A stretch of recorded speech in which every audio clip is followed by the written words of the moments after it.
Say less. It's a great one-liner, but what does it mean for real estate agents? It means fewer filler words, fewer nervous tangents, and fewer attempts at justifying your value with clients and prospective clients. If you ever walked away from a conversation, a showing, or a listing appointment going, ugh, why did I keep talking? This video is the fix for you. What's up, guys? I'm Elise Palacios, and I help real estate agents and team leaders get from production to legacy. It's our goal with every video to give you at least one actionable strategy to put directly into your business. And this week, we're going into the mindset of fewer words can have a lot more clarity. If you haven't already, head on over to the Skool platform and search for REinvest Real Estate to get access to a ton of free trainings, a community of high-performing agents, and real-life coaching questions answered on the platform. Today, we're talking about one of the most common and costly habits in the real estate industry, over-explaining. And we work with agents across the country, and this comes up all the time, even with experienced agents who know that they know better and still find themselves in a new situation or with a really difficult client whose personality you haven't quite figured out, and you find yourself over-explaining to fill in that silence or add to that doubt that your client might be experiencing. Here's the good news. Over-explaining is not a personality trait, which means that it's a habit, and habits can be worked through with better structure and systems and confidence to work you through it. So let's jump in. Let's start with why over-explaining is such a big deal.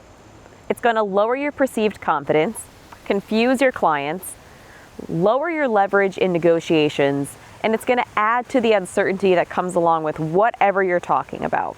The more words you use, the more chances you have of accidentally contradicting yourself, talking in a circle, you're softening your authority, or you lose the point altogether that your client was asking you about. You wouldn't hire a lawyer who says, I think we should try this, but we'll see how it goes. But if you're unsure, we can try what you're thinking, and what are you thinking? Because it shows that they don't have control of the situation. So clarity along with concise explanation is going to show you that you are the authority and you are there to lead either the other agent through the transaction, through negotiations, or with your client, helping them get to the closing table. Most of the time, over-communication comes from insecurity. We're afraid to sound too direct. We want people to hear what they want to hear because we're people-pleasing.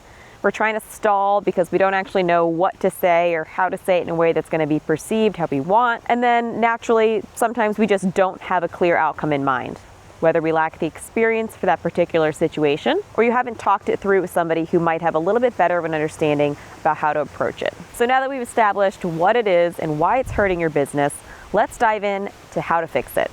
Say less strategically. Before you even start a conversation, clarify the outcome you're hoping for with yourself. What is the purpose of this conversation or negotiation? What's the most important thing that everybody involved is hoping to have as an outcome? And once you're clear on that, the rest will happen more naturally because you're not worried about what people's emotions are if the outcome is clear. Once you've clarified the desired outcome for a conversation, the next step is going to be clarify the problem. If everybody involved in a conversation is not on the same page about what is actually going on, it doesn't matter what your desired outcome is if you're all starting at different starting lines.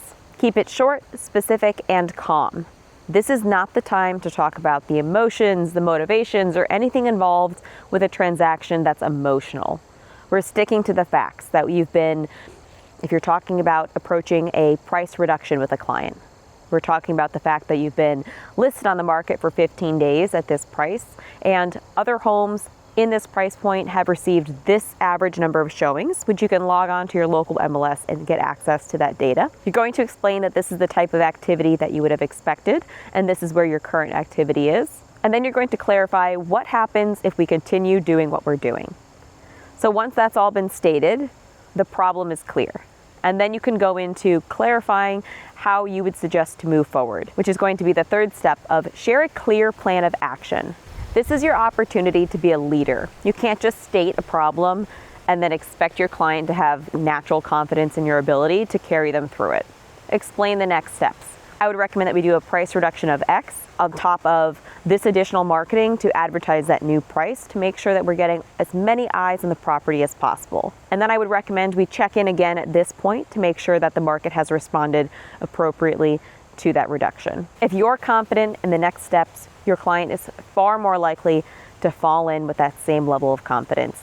Even if they don't like what you're hearing, if they understand that that is the only recommended option and you're not leaving it up to what they feel like doing, or if they're upset, we can leave it at the current price, because at the end of the day, this is your chance to now tie in their motivation. You could end this plan of action with a calm, gentle, short and concise reminder of their motivation.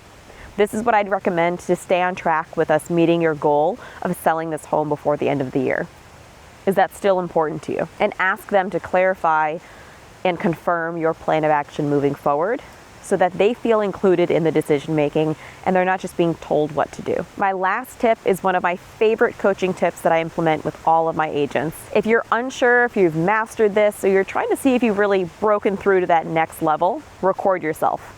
Before you have that conversation with your client, other agent, record yourself running through that entire conversation you're uncertain about.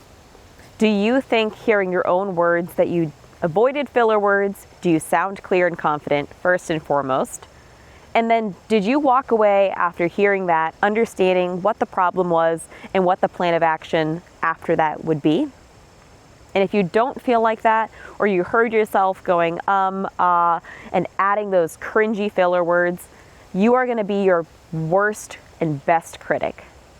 And then try it again. Record yourself again until you have confidence with those words leaving your mouth, and then get on the phone or go to that meeting that you were uncertain of. This is building actual muscle memory and confidence with yourself, that if you've said it once clearly and concisely and well, that you're now gonna have confidence in your ability to do that while standing in front of your client. And you know what? It's gonna be even better when you're face-to-face with the situation, because naturally we rise to the occasion and we do better when things really count. You don't need to sound smarter, you just need to sound clearer. And if you know and you have the tools and the support to back you up in understanding how to approach a situation, all you have to master is how to get that message across in a way that's going to be impactful. If this video resonated with you, don't forget to head on over to REinvest Real Estate on the Skool platform to get access to a lot more templates, scripts, and training tools that are going to help you perfect what you're already doing. This isn't about teaching the absolute basics. Any brokerage and coach can do that. We're here to help you make more money, which means perfecting the systems and strategies that you are already using while also adding in new impactful ones. Don't forget to subscribe. We post new real estate content weekly. Catch you on the next video.